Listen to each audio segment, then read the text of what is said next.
ఈశ్వరుడు తలంబ్రాలు పోస్తుంటాడు, అందరూ తలంబ్రాలు పోసేసుకుంటారు.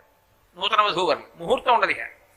ఆయన తాళి కడతాడు, వీళ్ళు తాళి కడతారు. సుగంధ కుంతలాంబ కామాక్షి గుడికి ఎడుతుంది, ఒక్క పిట్ట కనబడదు, బస్సులు ఎక్కేళ్ళకి వెళ్ళిపోతారు, పెళ్ళిళ్ళు అయిపోతాయి అంతే.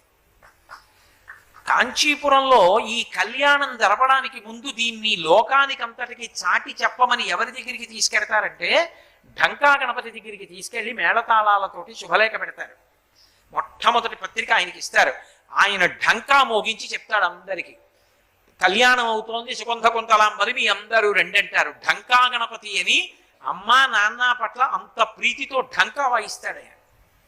కాబట్టి అంతటి ప్రేమైకమూర్తి, అంతటి ఉదార హృదయుడు మహానుభావుడు.